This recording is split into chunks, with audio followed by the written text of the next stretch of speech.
But now let's make these notes now on setting goals. The promise of the future is an awesome force. We look back for experience, but we have to look forward now for inspiration.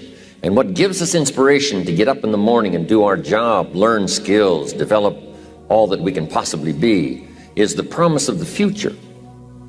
And it can be so powerful that it can overwhelm any adversary you might have, any difficulties you might have.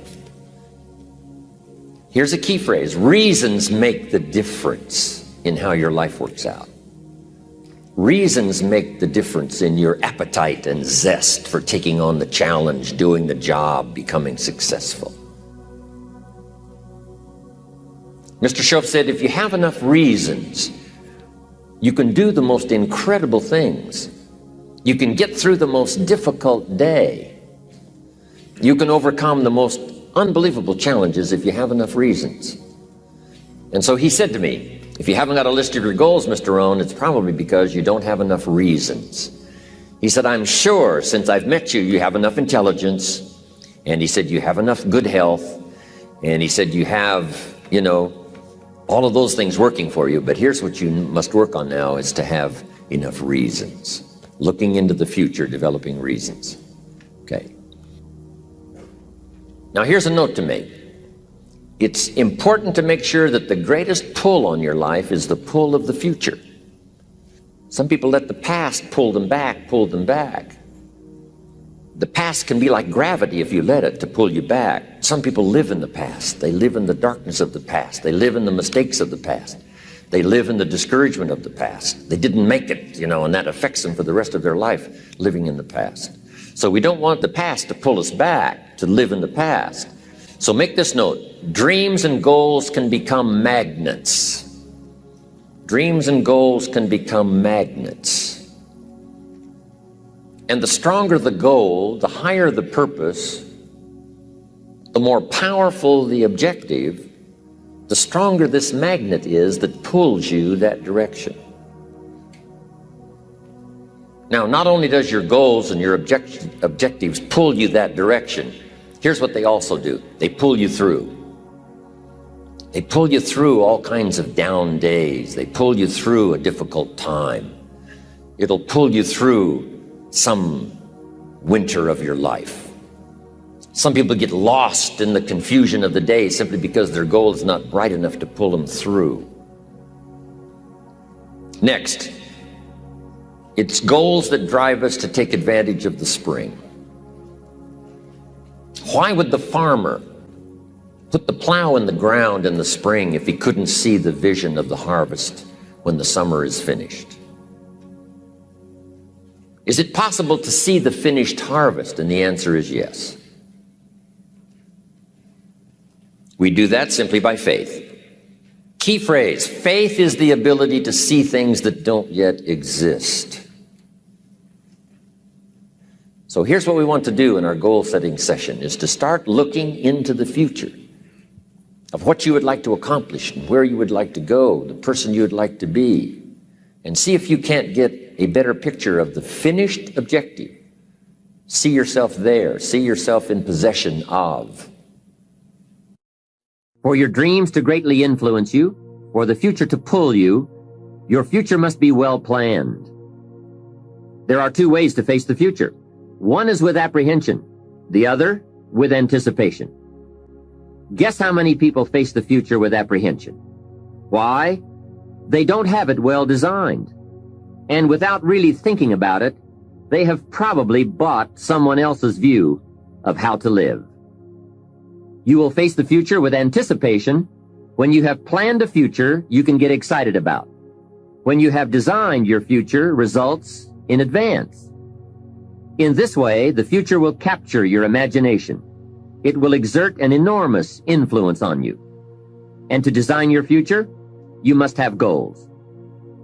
Well-defined goals are like a magnet. They pull you in their direction. And the better you have defined them, the better you have described them, the harder you work on them, the stronger they pull. And they pull you through all kinds of difficulties too. Without goals, it is easy to let life deteriorate to the point where you're just making a living. It is not difficult to get trapped by economic necessity and settle for existence rather than substance. We all have a choice. We can either make a living or design a life. Now we're going to take some time to actually start designing the next 10 years of your life. We're going to start setting your goals. Goal setting is one of the most important skills to develop if you want to design your future. I'm going to give you enough homework not only to keep you busy for the rest of your life, but also to help you create the kind of life you may have always dreamed about living, but never believed possible. So let's get on with it. The sooner you exert the discipline, the sooner you will be enjoying the results. Once the results start to come, believe me, you won't mind the hard work and discipline it's going to take. Now, get a sheet of paper, and at the top of it, write the words, long-range goals. I'm going to ask you some questions, and I want you to jot down the answers. If you don't have paper and pen handy, follow along with me now anyway, just listening. Then later, listen again when you can write down your ideas. After I've asked the questions, which is the first part of this exercise, you can stop the tape and work on your answers. Entitle this part of it now, Workshop. And under the workshop, I'm going to ask a series of questions, and it's going to serve as a model so that you can teach this to your children, you can teach it in classes, you can teach it anywhere. Under the workshop, now here's the first question. What 5 things have you already accomplished that you're proud of? Let's take some credit before we go to work on the future. We've accomplished some things in the past. Let's give ourselves credit for that. What 5 things have you already accomplished that you're proud of? So I want you to make a note of that question, and then I want you to do the exercise. Make a list of 5 things that you can think of that you've already accomplished that you're proud of. Next question. What do you want in the next 10 years? I want you to make a list of at least 50 items. Now, this is not what you think you can get. This is what you want. If everything fell into place and you could have anything you wanted in the next 10 years, what would that list be? Not something you think you can earn, not something you think you can buy, not something you think you can, finally be so successful you can get. This is what would really do it for you the next 10 years. I want you to make this list. And here's the deal now. I want you to put each item one under the other. Not side by side, but one under the other. Just let your dreams, run free here. Not what you think you can get, but what you want. If everything fell into place and you could have whatever you wanted the next 10 years, what would that be? Little things, major things, insignificant things, doesn't matter. Just make the list. To help you get started with your list, consider these questions. What do I want to do? What do I want to see? What do I want to be? What do I want to have? Where do I want to go? And what would I like to share? Now, with these thought starter questions in mind, answer the basic question. What do I want within the next 1 to 10 years? See how many things you can write down. At this point, don't take the time to describe in detail everything you want. This is the time for you to let your thoughts pour, to write fast and to abbreviate. Make the list as long as you possibly can. Try to write down at least 50 items, 50 things you want within the next 1 to 10 years. These are long-range goals. Spend about 12 to 15 minutes on this. The key is to put everything on your list. Now, the key is to take it out of your head and put it on paper. You can dream about what you want, but when you start committing it to paper, now it more formalizes. Information now starts to make a composite of an idea. And ideas can turn into hotels. Ideas can turn into enterprises. Ideas can turn into a fabulous career. We need the information. We need the stimulation. What experiences would you like to have in the next 10 years? Parachute out of an airplane, star in a movie, start a new family, learn to play a musical instrument, try a new sport. What do you want for your children? That's a whole list in itself. Education, places you want to take them. Some changes you'd like to make, some habits you'd like to drop, some new ones you'd like to acquire.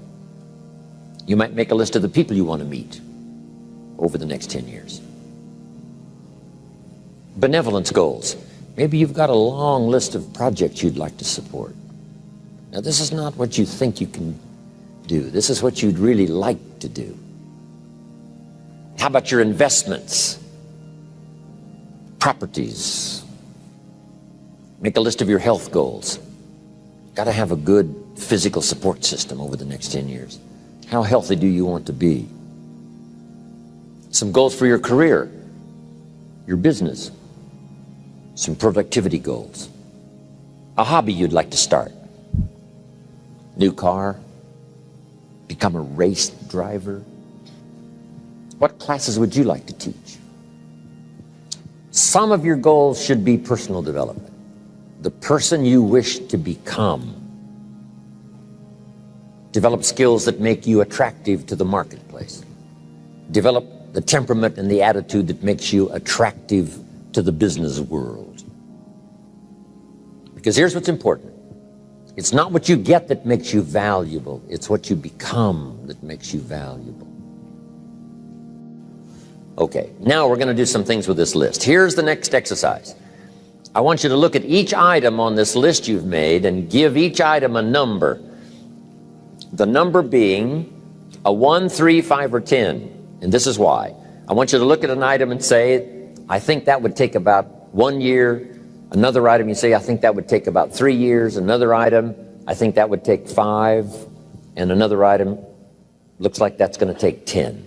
Give each item now a number of what you think it might take to achieve that goal, a 1, a 3, a 5, or a 10. Just somewhere close, doesn't have to be exact. That's about a 1, that's about a 3-year goal, that's about a 5-year goal, that's about a 10-year goal. Now, as soon as you've given each item a number, I want you to now go through and count them. How many 1s, how many 3s, how many 5s, how many 10s?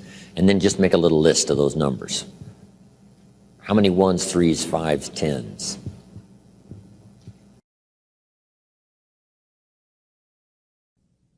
When you're finished entering your time frames, there should be a fairly balanced distribution of all your goals.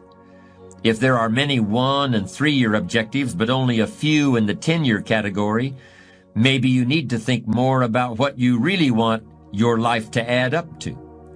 What kind of life you really want to build over the long run. But if there's a preponderance of 10-year goals, and relatively few of the shorter-term variety, this may be an indication that you're putting things off, that you're focused too much on where you'll be at the end of the day and not enough on what you can accomplish right now. Keep working on your list, adding and subtracting goals with various time frames until you've created a more or less even distribution. Now comes the really challenging and interesting part. So far, you've just been adding things to the list, but now it's time to start making some selections. Now you're going to start asking yourself, what's really important compared to what might just be sort of fun? Choose 4 goals from each of the 4 time frames, 1 year, 3 year, 5 year, and 10 year. Now you have 16 separate goals. So far, you've only referred to them in shorthand fashion. But now you're going to start seeing them very, very clearly in your mind's eye. You're going to see each goal just as if it were being realized this very minute. And you're going to write down a detailed description of exactly what you see. Do you intend to open a handmade furniture store in 3 years? What will the store look like from the street out front? Will there be gold leaf lettering on the windows? Or will there be a sign hanging over the door instead? How many square feet will the store contain? Will there be a showroom area for the furniture in front and a workspace in back? Or will the furniture be built at a different location? Do you intend to have any employees, or will you run the business entirely by yourself? Think of all the questions that need to be answered in order to see your goal with absolute clarity. And then write the information down in a notebook or on a piece of paper. That will become one of your most important personal possessions. But that's not all. Any goal is a powerful motivator only if there's a powerful reason behind it. Write down your reasons for wanting each goal in the same degree of detail that you use to write your descriptions. If you can't find a clear and convincing reason for each of your 16 goals, do some serious reevaluating. You may have more whims or pipe dreams than real goals, and now is the time to make that discovery. Keep working on your list until you have 16 clearly envisioned, strongly motivating, long-term goals. When the why gets big, powerful, strong, how seems to be so much easier. Without a strong enough why, the how seems to be too difficult almost to accomplish. Say, how do you manage your time? Hey, if you had strong and powerful enough goals, you'd figure out how to manage your time. You'd get a book on the subject. You'd do something to manage your time if it was worth it. If it's not worth it, why would you bother studying the art of managing your time if it really doesn't matter? But if it really mattered in the accomplishment of your goals and why you wish to accomplish them, see, you can do anything. You can get up any hour, read any book, take any class, make any change, develop any skill, do any discipline. You can do it all. When this how and the why, or when the why starts to grow, the how gets simple. Maybe one of your goals was to have $1 million home on the hill overlooking Snake River Valley. Okay, that'd be a good goal, $1 million home. Here's the next question. What for? What for? A house is a house is a house with bricks and wood and walls and roof. The key, yes, $1 million home, that'd be wonderful, but what for? So now jot this down. Purpose is stronger than object. The object would be the house, and that'll pull. That's a worthy goal to go for, the object of the house. But here's a stronger goal, the purpose for the $1 million home. So if you got that line, it's one of my best for the whole day. Purpose is stronger than object. It's okay to have plenty of objects to go for on your goal list. But always keep asking yourself the question, and sometimes it's good to just write it out. Here's why I want this money. Here's why I want this place. Here's why. And you start developing those reasons. And I'm telling you now, this starts to become incredibly powerful. Okay. Now, here's the next exercise. I want you to look now at the whole list that you've written and the exercises we've done. Now I want you to answer this question. What kind of person must I become to achieve all I want? Now we've got two things working. What you become helps you to achieve, and what you achieve helps you to become. And the more you become, the more you can achieve, and the more you achieve, the more you can become. Who knows which affects the other the most? Your concept of the person you think you must become to achieve what you want. This is time for a little truth here. Maybe you need to become much wiser than you are at the moment. You need to become stronger. You need to have better health. Maybe you need a little coaching to really become the person I want to become. I'm going to have some coaching. Physical coaching, spiritual coaching, developing skills coaching. To be the influence you want to be, you got to build an incredible reputation.